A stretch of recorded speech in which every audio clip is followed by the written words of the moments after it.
ఓం నమ శివాయ. Marriages are made in heaven, yes or no నాకు తెలియదు.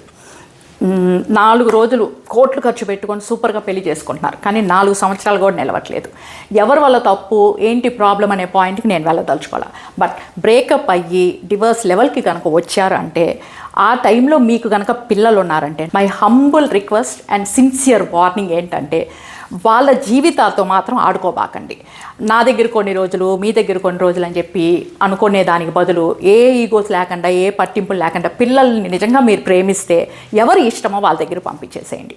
అలా కాకుండా మీ పంతాలకి, మీ పట్టింపులకి నేనే గెలవాలనే ఆలోచనతో ఉండి పిల్లల జీవితాలతో ఆడుకున్నారంటే, వాళ్ళు వచ్చింది పసితనం నుంచి టీనేజర్స్, దాని తర్వాత మిడిల్ ఏజ్, ఆ తర్వాత పెళ్ళిళ్ళు అయిన తర్వాత కూడా మీరు చేసిన ఈ తప్పుకి వాళ్ళు సఫర్ అవుతానే ఉంటారు. దయచేసి అర్థం చేసుకొని పిల్లల జీవితాలతో ఆడుకోవటం మానండి. Thank you.